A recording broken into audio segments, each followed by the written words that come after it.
Hola, ¿qué tal amigos? Les damos la bienvenida a nuestro programa del día de hoy. Hoy tenemos un programa pregrabado. Ya está con nosotros nuestro invitado. Se trata del exgobernador César Alejandro Pérez Vivas, precandidato presidencial para el 2024. Antes de ir con nuestro invitado, rápidamente vamos a escuchar, desde ayer la estamos escuchando, la promoción de esta alianza que desde el lunes vamos a comenzar con Radio Mundial 860. La Nación Radio y Mundial 860, Radio Mundial 860, pues hacemos esta alianza para mejorar, para llevarles a todos ustedes la mayor información con veracidad, con objetividad y de verdad, repito, me encanta regresar a mi casa como lo es Radio Mundial. Allí comencé junto con Nelson Chacín en Meridiano Mundial. Fue una gratísima experiencia donde aprendí muchísimo a hacer este tipo de programas en una época muy difícil, en una época política muy difícil. Estaba yo en Radio Mundial, estamos hablando de los años 1997, 98. Estábamos en Radio Mundial comenzando más o menos nuestra carrera y ya estábamos allí y sabemos, ya que vamos a hablar de política, porque esos años son difíciles. 97, 98, 2000, bueno, y de ahí en adelante cualquier cantidad de cosas políticas que han pasado en el país. Vamos a escuchar la promoción y regresamos con nuestro invitado. Pronto, muy pronto, de lunes a viernes, de 8 a 9 de la mañana, Radio Mundial y La Nación Radio presentan Al Momento, programa de información, opinión y entrevistas con la periodista Fabiola Niño. Bueno, ahí escuchaban la promoción que vamos a estar en Radio Mundial a partir del lunes. Transmitimos desde aquí, desde las instalaciones de La Nación Radio en Diario La Nación, y va a ser también escuchada, nos vamos a enlazar con Radio Mundial. Le damos la bienvenida a nuestro invitado. Ya decíamos, se encuentra con nosotros César Alejandro Pérez Vivas, exgobernador del estado Táchira, precandidato presidencial a las elecciones del 2024. Le damos la bienvenida, doctor, al programa. Esta campaña que usted está realizando a nivel nacional para las primarias. Y empezamos por el principio, como dicen por allí popularmente. Esto de las primarias, hay muchas inquietudes, preguntas en la calle con relación a esto, que si se van a dar, si no se van a dar, si el gobierno va a dejar las primarias, si el gobierno va a estar manejando las primarias, que si con el CNE, que sin el CNE, candidatas como María Corina Machado que habla del Consejo Nacional Electoral. ¿Cómo lo siente usted desde adentro como precandidato presidencial? Bienvenido. Buenos días. Muchas gracias, mi querida amiga licenciada Fabiola Niño, por esta nueva invitación a dialogar acá en La Nación con todos los oyentes de nuestro querido estado Táchira y más allá, donde llega la línea, la señal del internet, y ahora que va a estar en la radio, pues van a escucharte. Lástima que este programa no va a salir también por Radio Mundial, sí, pero a lo mejor lo repones un día, sí, y lo lanzas por Radio Mundial también, que permite cubrir a otro segmento de la sociedad tachirense. Y me complace mucho pues aprovechar que estoy estos días acá en mi casa de San Cristóbal para ocuparme, digamos, de comunicar, de informar al pueblo tachirense de mi determinación de ser el próximo presidente de Venezuela. Quiero ser el próximo presidente para sacar a Venezuela de esta tragedia, para encarrilarla, para enrumbarla hacia el siglo XXI, porque este modelo socialista del siglo XXI nos ha hundido en la pobreza, en el atraso. Se ha establecido en Venezuela un régimen autoritario que viola los derechos humanos, que concentra el poder, que ha cercenado los derechos fundamentales de nuestro pueblo.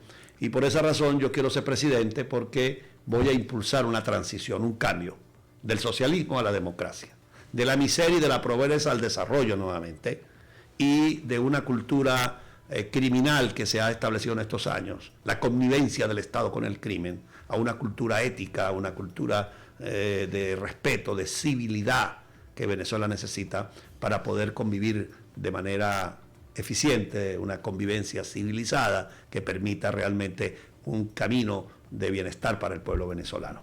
De modo que por los años que tengo en la vida política, por la experiencia que he obtenido como parlamentario, como gobernador, estoy en condiciones de garantizarle a Venezuela una alternativa seria, confiable, con conocimiento del Estado, de la política, de las relaciones internacionales, para evitar que sigan improvisándose. Si ya el pueblo venezolano no confía, digamos, o no otorga un aval a una alternativa creíble y confiable y sigue improvisando y sigue dando saltos al vacío, como lo vieron cuando tú te metiste periodista, que le dieron un salto al vacío, eligieron a un señor para presidente de la República que lo único que había administrado y lo único que había dirigido era una cantina en un cuartel del Orsa, y que lamentablemente vino y bueno, dilapidó la mayor riqueza de la historia, permitió que se robaran miles y miles de millones de dólares, estableció un régimen autoritario y hoy Venezuela está hundida en la miseria y en la desesperanza. Esta precandidatura, doctor Pérez Vivas, pues tiene que pasar por las primarias. Entonces, hablemos de las primarias específicamente. Yo he leído las propuestas que usted tiene en esta campaña que mantiene. ¿Se van a dar las primarias? Es la pregunta que a uno le hacen en la calle. ¿De verdad la oposición se va a unir para realizar estas primarias? ¿Van a haber candidatos por fuera de estas elecciones, de quedar un candidato en estas primarias? ¿Cómo determinar cuál es la verdadera oposición? Bueno, la Sociedad Democrática ha llegado a un acuerdo para hacer primarias este año. Hay una comisión electoral nacional de primarias integrada por sectores de la sociedad civil muy representativos, gente de la Academia Nacional de Ciencias Políticas, de la Academia Nacional de la Historia, de las universidades católicas Central y Metropolitana de Caracas, del mundo empresarial, de las ONG, de los gremios, de los sindicatos. Ahí, de verdad, tenía yo tiempo de no ver una comisión, una entidad bien plural, bien representativa de la sociedad civil como esta comisión de primarias. Y eso ya es un elemento que genera, por lo menos a muchos de nosotros, confianza. Yo que he sido uno de los principales cuestionadores de la conducción de la oposición en estos años por la falta de sentido de la realidad, por la falta de vocación democrática. Recuerden ustedes cómo cometieron los errores de las elecciones regionales del 21 de noviembre del 2021, imponiendo candidatos en toda Venezuela, impidiendo las primarias en los estados para que hubiese candidatos unitarios, con unos argumentos realmente inconsistentes, y finalmente le permitieron al PSV que ganara 19 gobernaciones y 230 alcaldías, que han podido no ganarlas. Entonces, desde ese momento yo empecé una campaña por Venezuela para plantear el tema de las primarias, y además me avalaba la circunstancia de que las primeras primarias del siglo XX las hicimos nosotros en el Táchira. Las gané yo aquí en el Táchira, y eso permitió que por primera vez el Táchira dejara de ser socialista y entrara en el carril democrático. De modo que tengo la absoluta seguridad de que este año vamos a tener primarias. Y esas primarias probablemente sean después de octubre, es decir, no van a ser antes de octubre. Octubre o noviembre será la fecha en la cual los ciudadanos tendrán la obligación moral, política, ciudadana de acudir a elegir un candidato unitario. Fíjate la palabra que estoy diciendo, vamos a tener un candidato unitario. No vamos a tener un candidato único. ¿Por qué? Porque Maduro tiene interés en liquidar las primarias, en hacerles perder fuerza. Ya tiene personajes que han ido a Miraflores a presentarse ante él y que salen de allí diciendo que ellos no van a las primarias, porque Maduro quiere implotar las primarias. Y Maduro sabe que si vamos unidos lo vamos a derrotar. La estrategia de Nicolás Maduro ha sido muy clara. Yo la llamo D al cuadrado. ¿Qué significa D al cuadrado? División y demoralización. Entonces, si yo lo vengo diciendo en toda Venezuela, si Maduro tiene una estrategia D al cuadrado, nosotros tenemos que hacer una estrategia E al cuadrado. ¿Y cómo sería el encuentro y el entusiasmo? Vamos a encontrarnos, vamos a concertarnos. Por eso yo estoy hablando de una concertación ciudadana, que es el movimiento que estoy impulsando en este momento, para poder impulsar la primaria y para presentar mi candidatura, que en esta oportunidad es una candidatura por iniciativa ciudadana, una candidatura independiente que estoy ofreciéndole al pueblo de Venezuela, como un hombre que está en capacidad de gobernar sin depender de ningún jefe político, de ningún partido político. Yo voy a ser un presidente que va a responder a los ciudadanos, no a ningún cogollo partidista. Pero usted dice que el presidente Nicolás Maduro, en este caso como digamos, candidato a la presidencia, pues está buscando esto con la D al cuadrado, ¿verdad? Pero lo han logrado. Totalmente. Desmoralizar y dividir a la sociedad. A la oposición, desmoralizar a la sociedad, porque la mayoría está dedicado al día a día. Poco les gusta hablar de política, digamos, electoral. ¿Cómo lograr, doctor, terminar con esta decepción que tiene la gente, animar a la gente que apoya a la oposición? Trabajando, hablándole con honestidad a la gente, que es lo que estamos haciendo, lo que yo estoy haciendo. Tengo ya 9 meses recorriendo Venezuela diciéndole a la gente, no nos resignemos, no nos entreguemos. No puede ser que este país nuestro, que tiene una historia democrática de lucha, va a entregarse ante una camarilla tan corrompida y tan ineficiente como la que encabeza Nicolás Maduro. Nosotros tenemos la obligación de levantar nuestra palabra, nuestra fuerza, y al riesgo que estamos corriendo de nuestra integridad personal, de nuestra libertad, estamos haciendo esa lucha por Venezuela, conscientes de esos riesgos, pero la única manera es dando testimonio. Entonces el pueblo tiene que ver que aquí estamos hombres y mujeres comprometidos en este cambio, en este rescate de la democracia, y por lo tanto tenemos que aplicar una estrategia totalmente distinta a la de Maduro. Maduro nos quiere divididos, nosotros tenemos que trabajar por la unión. Maduro nos quiere desmoralizados, no nos vamos a dejar arrinconar ni nos vamos a dejar desmoralizar. También es natural que mucha gente tenga que ocuparse de sus asuntos, porque la tragedia, la crisis es tan profunda que no es fácil dedicar tiempo a desarrollar actividades políticas cuando tú no tienes comida en tu casa, cuando Maduro te paga un salario de hambre como los que está pagando en este momento. Entonces mucha gente, obviamente, agregado la falta de seriedad de algunos actores políticos que no hacen sino insultarse unos con otros, que no hacen sino ir a retratarse con Maduro allá en Miraflores, la gente dice, bueno, ¿y quién es quién aquí?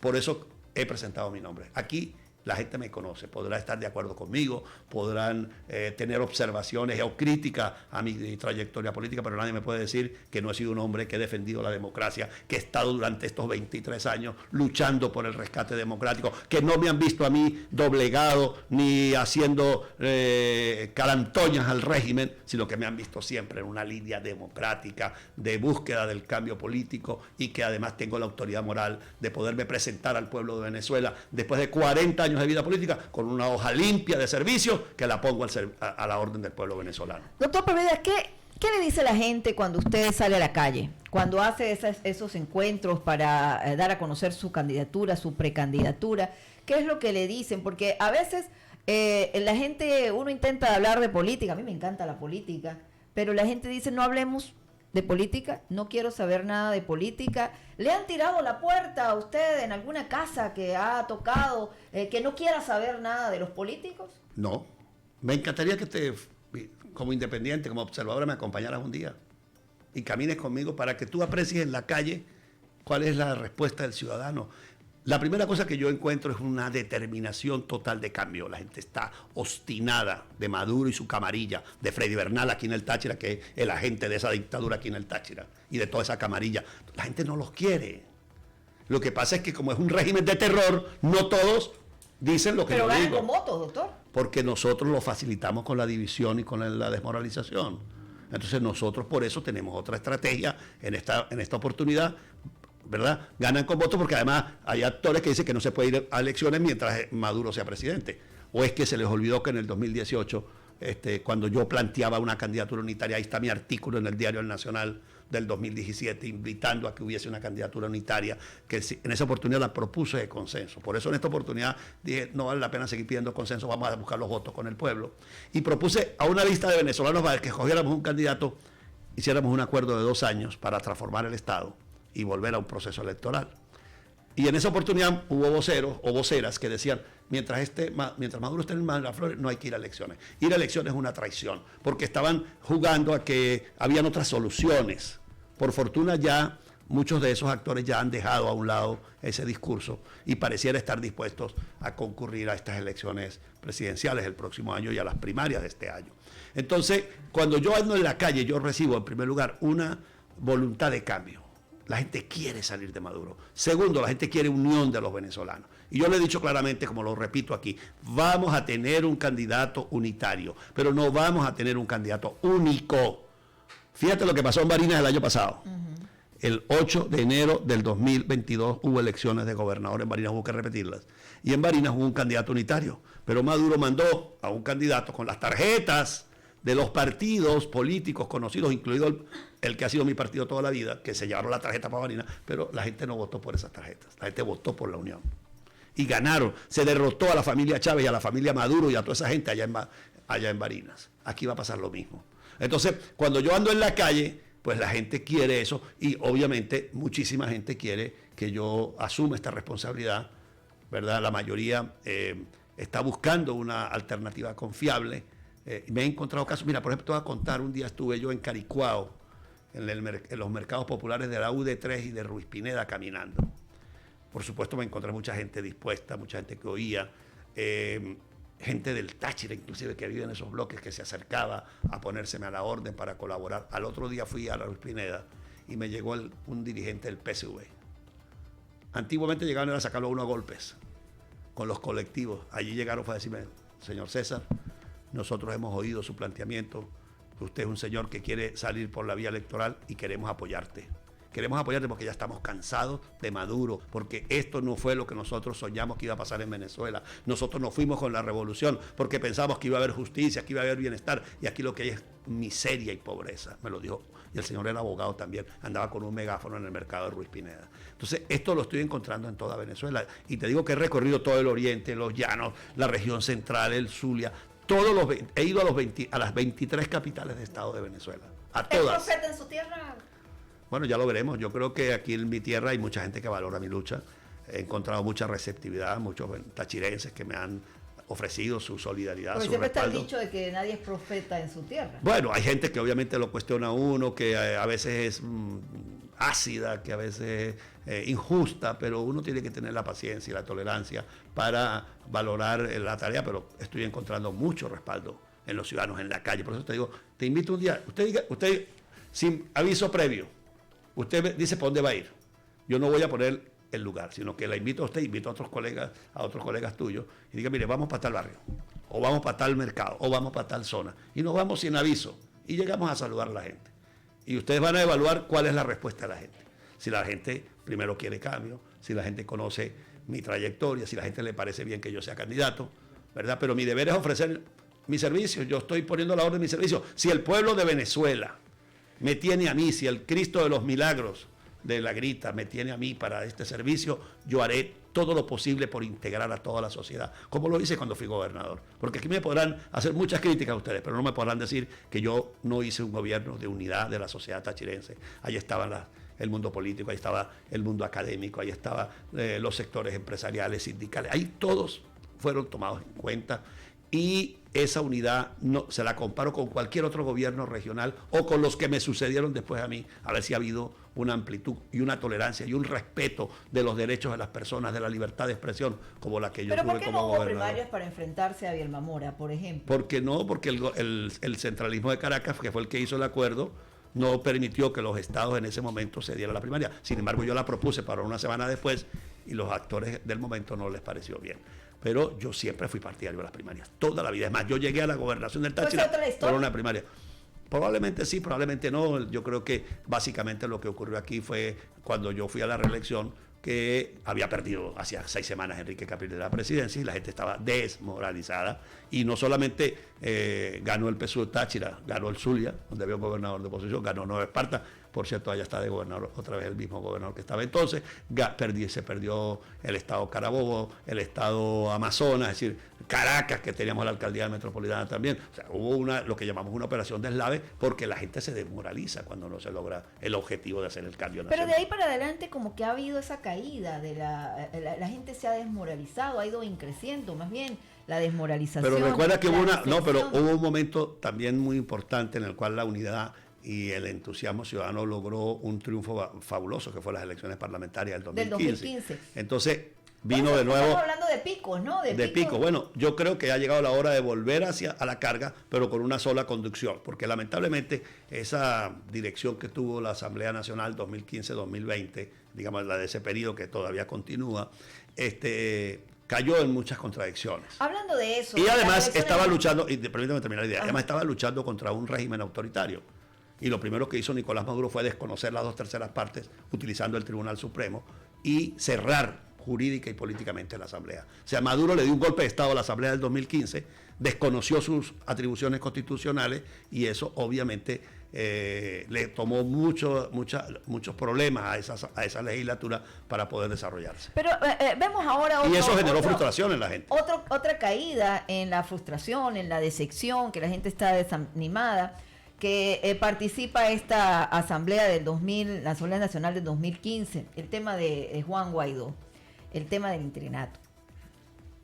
Esto, la gente estaba en la calle que, ¿qué pasó? Entonces ya Juan Guaidó, ¿qué va a pasar con los apoyos internacionales? Otro error de la oposición con las decisiones tomadas por la Asamblea Nacional del 2015.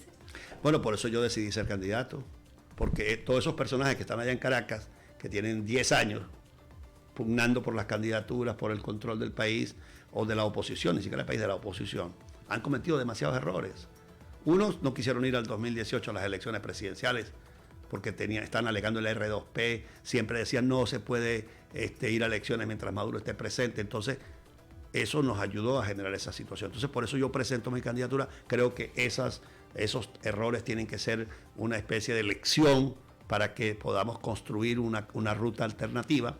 Yo tengo la fortuna de que no tengo nada que ver porque no fui diputado en el 2015, no participé durante esa legislatura, no formé parte de ninguna entidad del gobierno interino, es decir, tengo la autoridad moral de que puedo unir a todos los sectores de la sociedad, de que puedo integrar un liderazgo maduro, consciente, porque además eso es lo que yo he trabajado toda la vida, la capacidad de articular a los factores sociales, de construir una direccionalidad para lograr objetivos concretos, y eso es lo que el país necesita en este momento. No podemos seguir mirando para atrás, lamiéndonos las heridas, críticas. Si yo me vengo para acá a hablar mal del uno y del otro, de una persona, se aprende también de los errores. Entonces los errores tienen que enseñarnos, y eso es lo que tiene que tomar en cuenta la gente. Tiene que haber una madurez en la conducción, no pueden seguir improvisando, buscando a Dios por los rincones. Hay alguien que algún día me dijo un señor, es que necesitamos a alguien nuevo, y le dije, más nuevo que Maduro no había.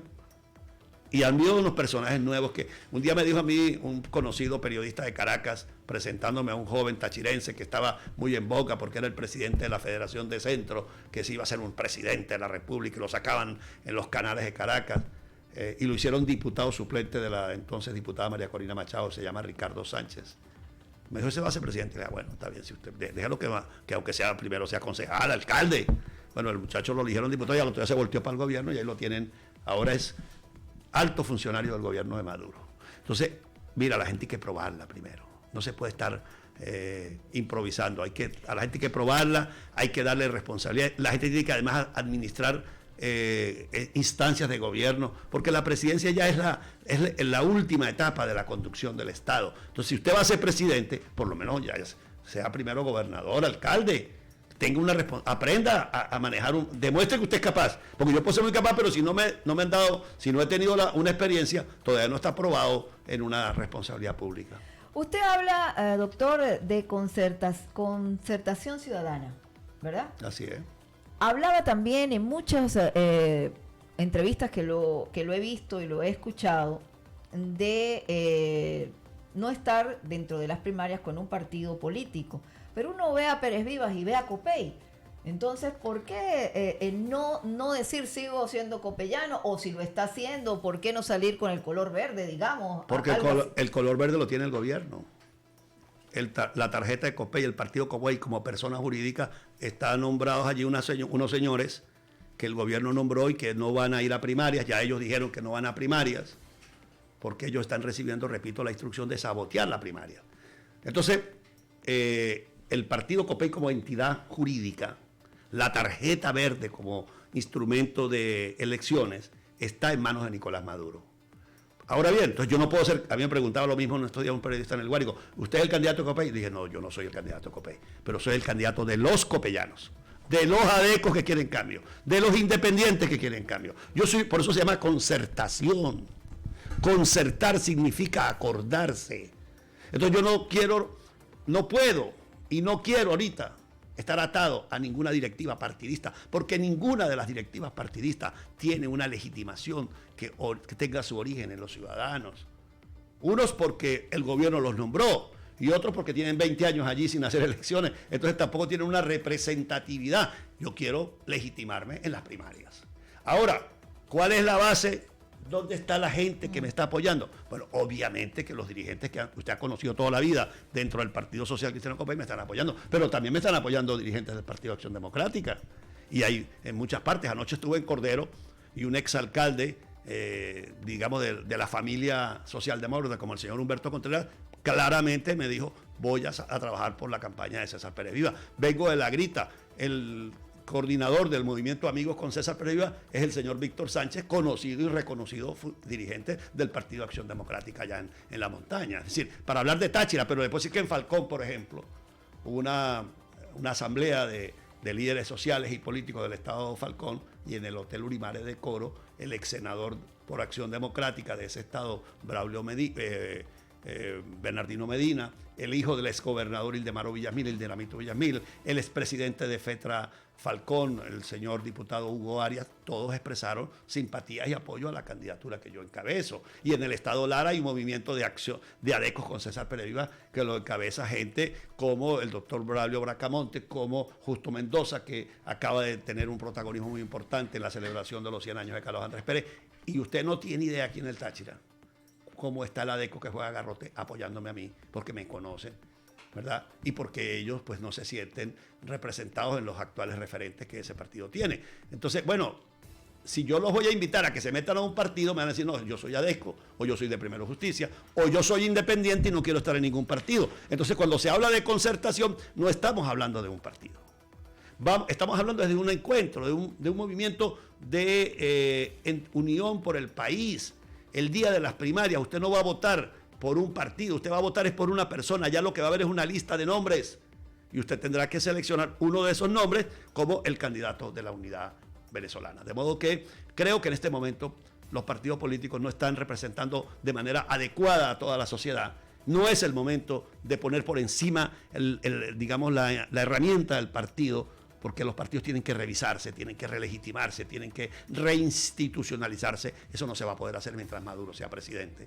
Porque Maduro tiene intervenida la política, tiene dinero metido en la política, tiene un hostigamiento contra dirigentes políticos y usa el poder del Estado para impedir el libre desenvolvimiento de los partidos, de los sindicatos, de los gremios, de las universidades. De modo que una de las tareas que yo voy a tener como próximo presidente será impulsar una reforma política para que de verdad se constituyan los partidos, para acabar con esta feria de partidos que hoy en día existe, porque ahora otra de las estrategias que Maduro tiene dentro de su plan de división es que a todo el que aparece por ahí en la televisión le funda un partido. Crea un partido. Hay 113 partidos políticos registrados en Venezuela. Y todo el que se sale de un partido funda un partido. A mí me llamaron. Mire, ¿usted no quiere tener un partido? Le dije, no, yo no quiero tener más partidos. Yo soy de un partido toda la vida. ¿Para qué va a tener más partidos? Ahora, cuando hablo de concertación, no estoy hablando de un nuevo partido. Porque Venezuela no necesita más partidos. Venezuela lo que necesita es que sus partidos se organicen, se enserien, respeten la democracia y no crean que eso es una franquicia donde hay un dueño que es como el capataz de una hacienda que hace lo que le da la gana. No. Y no es tarde, doctor, las primarias en octubre. No, no es nada tarde. Porque me llama la atención y yo como periodista tengo que estar al tanto de todo lo que se dice, tanto de la oposición como del gobierno, y representante como lo es Diosdado Cabello del Partido Socialista Unido de Venezuela. Si no me equivoco, todos los miércoles en su programa él da a entender de que las elecciones presidenciales se puedan adelantar. Él habla más bien de este año 2023, habla de mega elecciones. Bueno, siempre lanza algo con relación a las elecciones presidenciales.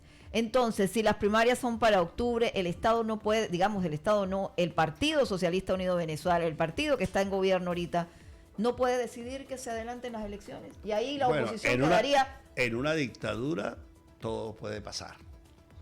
Pero no le hagamos caso también tampoco todos los días a lo que diga Diosdado Cabello, porque él es un intrigante. Él es un personaje nocivo, tóxico, que lo que vive es todos los días metiendo insidia y inquina con el ánimo de desmoralizar. Nosotros tenemos un plan, tenemos este año para construir la alternativa. Bueno, constitucionalmente las elecciones son el año que viene con la Constitución. Si ellos se tiran la parada de violar la Constitución, acarrean las consecuencias. Acaba de venir a Caracas el presidente de Colombia, el señor Petro, y le pidió a Maduro que respetara los derechos humanos. Le pidió a Maduro que se regresara a la Comisión Interamericana de Derechos Humanos, y uno de los derechos humanos es el derecho a elegir y a ser elegido, que tiene que ser respetado de acuerdo con los principios de la Constitución. Petro después declaró al diario El País de Madrid que Maduro le había dicho que iba a respetar el lapso constitucional y que por lo tanto las elecciones presidenciales serían en el 2024. De modo que nosotros tampoco podemos estar, cambiando la estrategia porque Diosdado un día dijo, se le ocurrió decir cualquier cosa en su programa de televisión. Yo estoy, si bien a veces dicen cosas que de momento se dan, también hay mucha intriga, mucho odio. Ese personaje es de lo más nefasto que Venezuela tiene, y que Dios mediante, cuando yo gane la presidencia de la República, será uno de los personajes que tendrá que rendirle cuentas a Venezuela de su comportamiento. Tendrá que apartarse precisamente de usar los medios de comunicación del Estado, porque eso que hace Diosdado Cabello en ese programa es un delito de corrupción, peculado de uso, utilización de los medios de comunicación del Estado al servicio de un partido político, y eso está penado en la Constitución. Pero aquí en este país, como tenemos un régimen que no respeta la ley, ese señor viola todos los miércoles la Constitución y la ley al usar un medio del Estado para ponerlo al servicio de un partido político. Doctor, usted habla de Petro, del presidente de Colombia, y nos venimos a los resultados electorales, presidenciales que se están viendo en este lado del mundo, que mucha gente dice, bueno, esto le da como oxígeno a lo que es el socialismo, al comunismo, en relación a Venezuela con las próximas elecciones. ¿Por qué está pasando esto en Latinoamérica? Todos estos presidentes que ahora llegan a esos cargos siendo de partidos comunistas, socialistas. Bueno, lo que no se puede todo igualar. Obviamente América Latina vive en un péndulo, un rato para la izquierda, otro rato para la derecha. Los problemas económicos hacen que muevan a las sociedades, son sociedades muy polarizadas.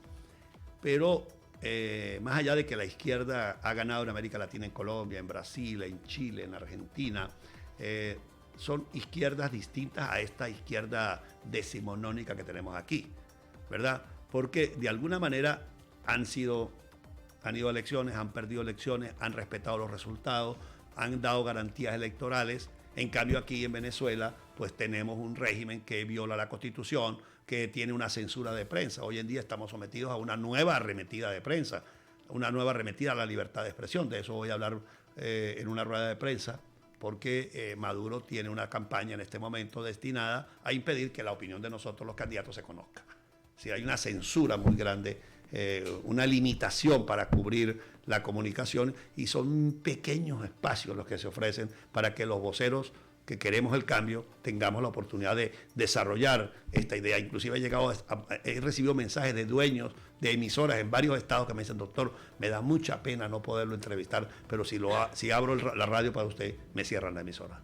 Y ya aquí, por ejemplo, en el Táchira han cerrado por lo menos 15, 17 emisoras de radio, con el argumento de que no metieron los papeles, de que no renovaron la concesión, pero no es sino una estrategia de Maduro y sus operadores, en este caso en el Táchira Bernal, que anda cerrando emisoras de radio, como acaba de cerrar la emisora del Piñal. Ellos no aparecen, pero mandan a sus esbirros, mandan a sus funcionarios a atropellar los derechos de los ciudadanos. Vamos a hablar ahora de lo que ha hablado usted en estas propuestas para las elecciones primarias y de allí a las elecciones presidenciales. Me llamaba la atención algo que usted dice, que para la recuperación económica hay que tener un cambio político específicamente. Pero vemos que hay estados, digamos, desarrollados, países desarrollados, que la economía anda por un lado y la política por otra, y funcionan. ¿Por qué entonces hablar de que hay que hacer cambio político para poder unir el parte económica en Venezuela? Venezuela, para poder salir de esta tragedia económica, tiene que lograr la inversión de capital privado, de una economía privada. Y mientras Maduro sea presidente, con ese comportamiento autoritario, con esa inseguridad jurídica, con la violación de la Constitución, con las expropiaciones, con las leyes socialistas, leyes de ciudades comunales que están por meter el Estado comunal, la economía comunal, ley de precios y salarios, ley de tierras, todas esas leyes lo que hacen es impedir un sano desarrollo de la economía, pero además aquí no hay tribunales independientes. Aquí usted llega y monta una fábrica, compra una hacienda y algún alto personero del régimen político o militar se enamora de usted y lo interviene. Anoche me enteré de un caso de un comerciante importante de San Cristóbal que importó unos productos al Táchira y resulta que, a Venezuela, y le confiscaron los materiales. En toda América Latina se puede comercializar ese producto bien.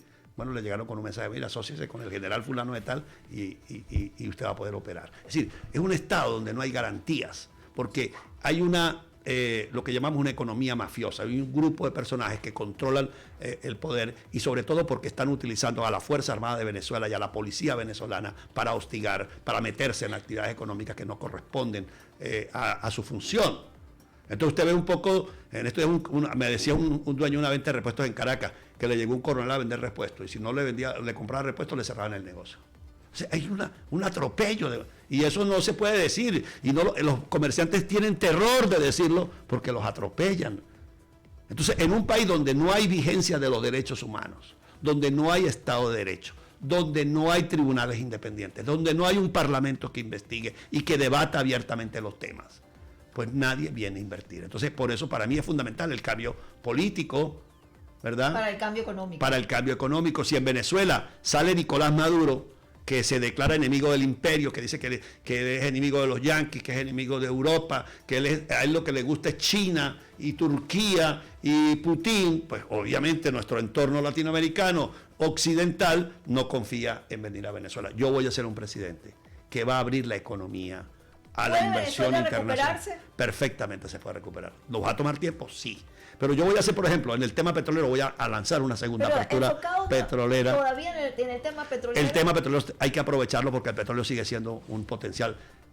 Y aquí nosotros tenemos la primera reserva mundial de petróleo. No podemos dejar que ese petróleo se quede ahí para la historia, como que pase la edad petrolera y nosotros no aprovechemos esos recursos. Ahora, lo que no podemos es exclusivamente trabajar el área petrolera. Hay que trabajar el área agrícola y pecuaria, por ejemplo, y proteger a los productores agrícolas. Yo he dicho que voy a combatir las bandas criminales que están azotando a Venezuela en la producción comercial. Aquí hay sectores donde le llegan bandas armadas a los comerciantes y los extorsionan, o grupos armados que uno no sabe si son funcionarios del Estado o son grupos paramilitares que funcionan y operan libremente. Aquí hay la noticia de unos ganaderos a los cuales les llegaron un grupo armado y le sacaron 600 o 300 reses, aquí mismo al sur del Táchira. Y eso opera porque aquí hay una complicidad de las autoridades con esos grupos. Yo voy a ser un presidente que va a combatir esos grupos criminales. Y lo he dicho claramente. Voy a tomar de un señor que está en Salvador, el señor Bukele, la línea de combatir los grupos armados. Obviamente con parámetros de respeto a derechos humanos, de no excederse con personas, con figuras o con personas ajenas al tema. Pero lo que no puede ser el modelo de Maduro, que es connivencia y es impunidad frente a esos grupos criminales. Hay dos modelos, el de Maduro que es impunidad y el del otro que es mano dura. Pues yo prefiero ponerle la mano dura a los delincuentes y a los grupos armados y darle garantía al agricultor, al ganadero, al que está trabajando, al industrial, al que está produciendo empleo. Entonces voy a ser un presidente que va a dar garantía, que va a respetar la propiedad privada. En mi gobierno no va a haber expropiaciones y confiscación de bienes de los ciudadanos, no va a haber una intervención en el proceso económico. Vamos a tener un control monetario para que el dinero le alcance a la gente, para que haya un referente, para que no se devalúe la moneda como está ocurriendo aquí, que hoy en día a la gente le pagan y eso no alcanza absolutamente para nada. Doctor, el tema de la frontera, la apertura de la frontera, ¿fue un éxito para el gobierno abrir la frontera, tomando en cuenta que fue Maduro quien la cerró también, pero generaron pues una expectativa en campaña electoral, que la cumplieron, que abrieron la frontera finalizando el año pasado y el paso vehicular comenzando este año? Aquí no hay que decir que fue un éxito que la abrieran, aquí lo que hay que decir que fue una tragedia que la cerraran.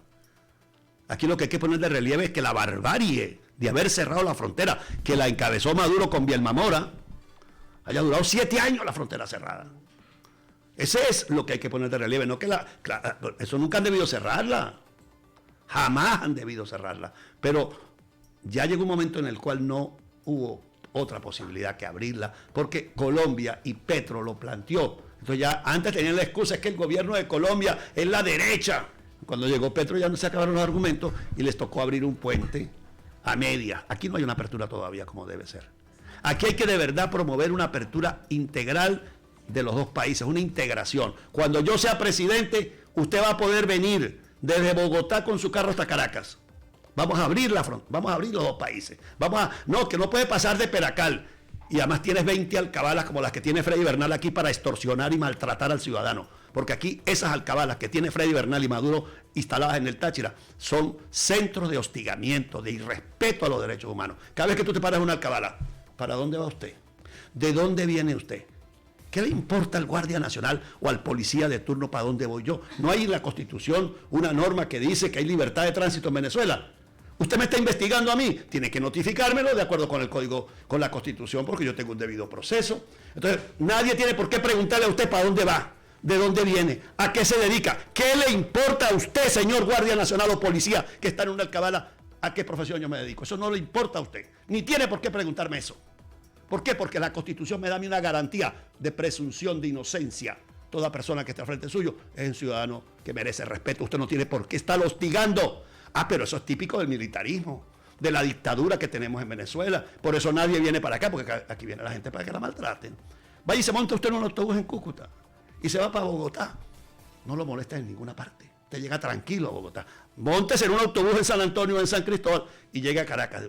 Lo bajan en todas las alcabalas, lo requisan, le sacan plata. Mira, antier estaba yo parado allá arriba en el Páramo de la Negra. Iba para Pregonero. Me encontré un muchacho comerciante de fresas de la comunidad de Pueblo Encima, me saludó. Iba saliendo con un cargamento de fresas para Maracaibo. En el kilómetro 40 tengo que pagar $40 por cada camión que pasa. Si no, lo dejan pasar en la noche. Eso lo voy a eliminar yo como presidente. Aquí se va a acabar la matraca. Se van a acabar esas alcabalas odiosas. Aquí usted va a poder irse de San Cristóbal a Caracas sin que lo estén hostigando en las alcabalas y bajando, porque voy a poner orden en el país y voy a respetar los derechos de la gente. Esa es la dictadura que yo quiero cambiar. Y si usted quiere que Venezuela cambie, déme la oportunidad de ser presidente. Y saquemos a estos bárbaros que están ahí gobernando con el voto popular. Dice por aquí, se ha pensado declinar su candidatura. Era una de las cosas que se manejaban y que se están comentando. ¿Y cuál sería su candidato? No, ¿Usted ha pensado en declinar? Para nada. Yo quiero ser presidente. ¿Por qué tengo que declinar yo? ¿Por qué no declinan los otros por mí?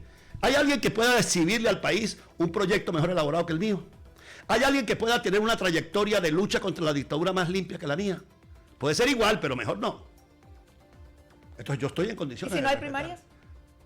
Van a haber primarias. Y las primarias van a permitir elegir un candidato unitario. Y si Dios me tiene a mí para encabezar esta plataforma, esta unidad nacional, haré todo lo posible de integrarlos a todos. Y si Dios tiene a otra persona, yo estaré a la orden de esa persona para contribuir a la derrota de la dictadura y al triunfo de la democracia. ¿Es difícil enfrentarse a el gobierno en estos momentos? Es un riesgo terrible. Estamos arriesgando la vida, arriesgando la libertad, arriesgando todo. Porque estamos frente a un gobierno autoritario, a un gobierno que no se detiene. Mañana te hacen una maldad y dicen que fue otro.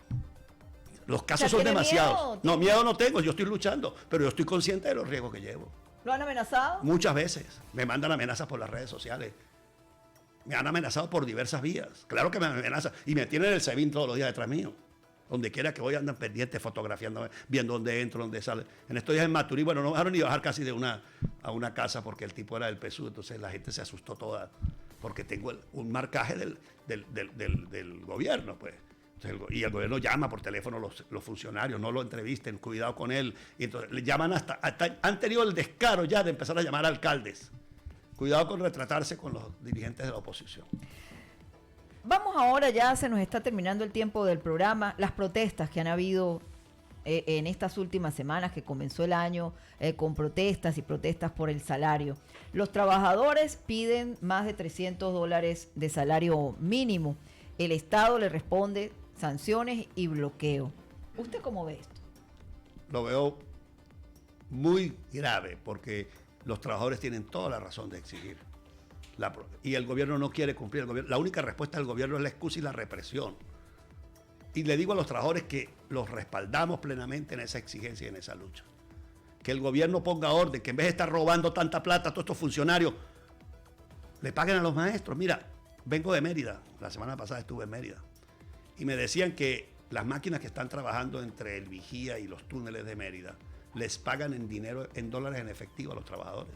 Yo lo dije en Mérida.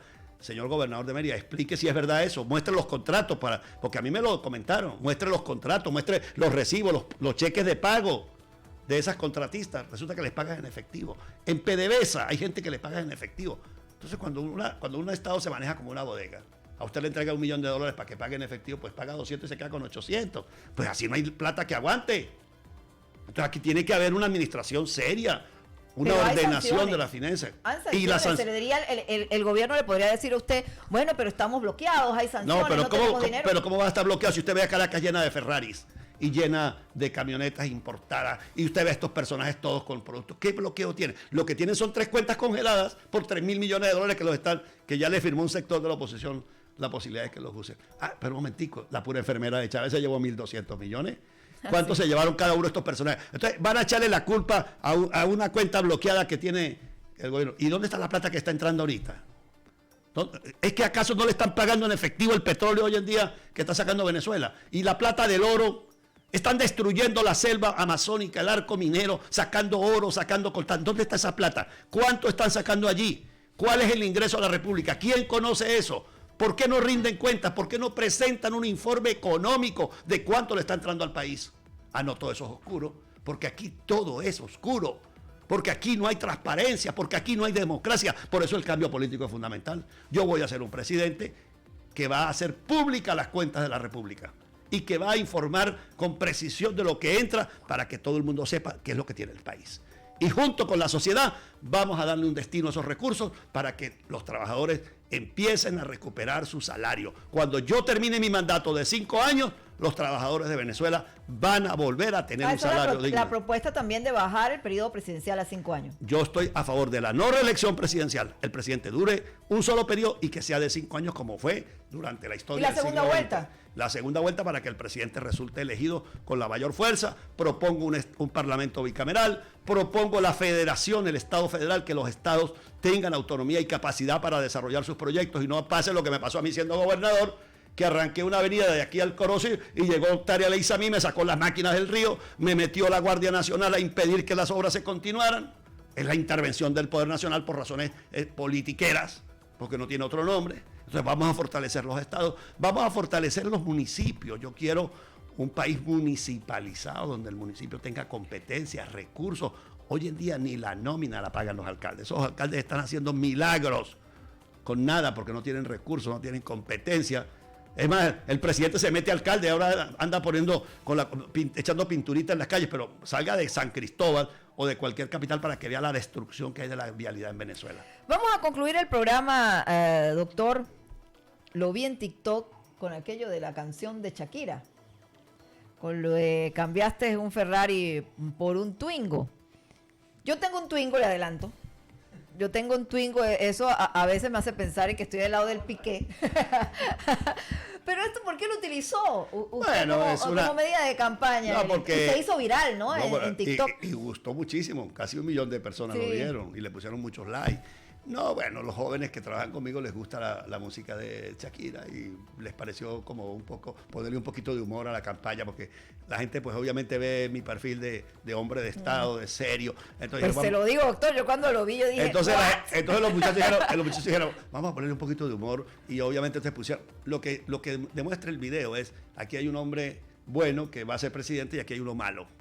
¿me entiendes? El malo es Maduro y el bueno es César Pérez Viva. Eso es lo que dice el Pero mensaje. le digo, yo tengo un Twingo. Bueno, pero se merece Es algo, muy bueno. pero te mereces algo mejor. Te mereces algo mejor y vas a tener la posibilidad cuando haya democracia de pasar por a lo mejor de un Twingo pasa por un Corolla. Ah, bueno. Pero sí, porque todos tenemos que mejorar. Valga la publicidad. Ahora, ¿verdad? Entonces la gente quiere mejorar, la gente quiere tener cosas mejores. Pero bueno, el tema es como una forma de mandar un mensaje, de llamar la atención de los muchachos. Pues esa red social es de los jóvenes, Sí, son los sí, chamos de sí. 15 a 25 años. Mira, la gente dice que los jóvenes no quieren saber nada de la política. ¿Sabe dónde me he dado cuenta yo que sí quieren saber? En la TikTok. En TikTok. Mira, yo lancé mi campaña aquí el 12 de agosto del año pasado. Tenía 4,000 seguidores en el TikTok. Y hoy que estoy aquí hablando contigo, vamos a ver cuántos tengo en este momento. Vamos a ver si esto funciona. Y me puede dar... y aquí estás. ¿Cuántos tengo? 123,000. Bueno, ahí tienes 123,000 seguidores tengo en este momento. Pero aquí hay videos que son muy serios, que son el de Shakira tuvo mucho, digamos, le gustó a la gente. Pero aquí hay uno que tiene una mayor impacto. ¿Cuánto tiene este video? 2.700. 2.700.000. 2.700.000. 2.700.000. Y ahí no estamos hablando de música. Visualizaciones. O sea, 2.700.000 jóvenes se detuvieron a ver ese tema, que es la no reelección del presidente, el periodo de 5 años, donde yo me refiero a ese tema. Entonces, el TikTok demuestra que los jóvenes sí están interesados también en la política, que quieren un cambio, y por eso soy el candidato que ha crecido más allí y tiene más simpatía. Y me ha pasado ya, no es que solamente ahí, es que cuando estoy en las ciudades, me encuentro con jóvenes que me dicen, yo usted lo vi en TikTok. Pero me ha pasado en toda Venezuela. Estoy en Coro, estoy desayunando y hay una familia y un joven, anoche estábamos hablando de usted, señor, lo vimos en el teléfono. Iba por la avenida Manaure de Coro, llegan un grupo de estudiantes de la universidad. Las campañas electorales han cambiado con relación a las redes, totalmente. Totalmente. A las tradicionales que se habían realizado con usted, ¿no? No, esta es una campaña totalmente distinta. Entonces, Vamos a despedirlo. Obviamente, pero todas tienen el mismo objetivo, enviar un mensaje de cambio, de seriedad, de esperanza. Yo quiero que el pueblo del Táchira me acompañe en esta lucha y ustedes saben que me conocen, que soy un hombre de familia, un hombre de iglesia, soy un hombre comprometido con esta región y con el país, y es la posibilidad de aportarle a Venezuela un nuevo impulso. El Táchira, conmigo a la cabeza, va a aportar a Venezuela mucho de lo que ha dado. Lo dimos muy duro en estas luchas acá. Pues hoy en día los venezolanos, cuando yo voy para el oriente, cuando voy para el centro, cuando voy para los llanos, me dicen, lo bueno tuyo es que tú eres gocho. Y yo le digo, sí, yo soy el gocho número 8. El que va a Miraflores. Despedimos nuestro programa del día de hoy. La invitación es para que mañana estén nuevamente con nosotros. Mañana también un programa pregrabado con Yolanda Moreno. No se lo pierdan mañana viernes el programa con Yolanda Moreno. Le hicimos un programa muy interesante. Brincamos de este tema político, de elecciones. Ya mañana vamos con el tema de la cultura. Por cierto, doctor, los gobiernos poco le han dado a la cultura, sacando a Luis Herrera, que habla muy bien la gente vinculada a la cultura con todo lo que hizo el presidente Luis Herrera Campi. No hay que dejar la cultura por fuera. Nos despedimos de nuestro programa del día de hoy. Chao, los espero mañana.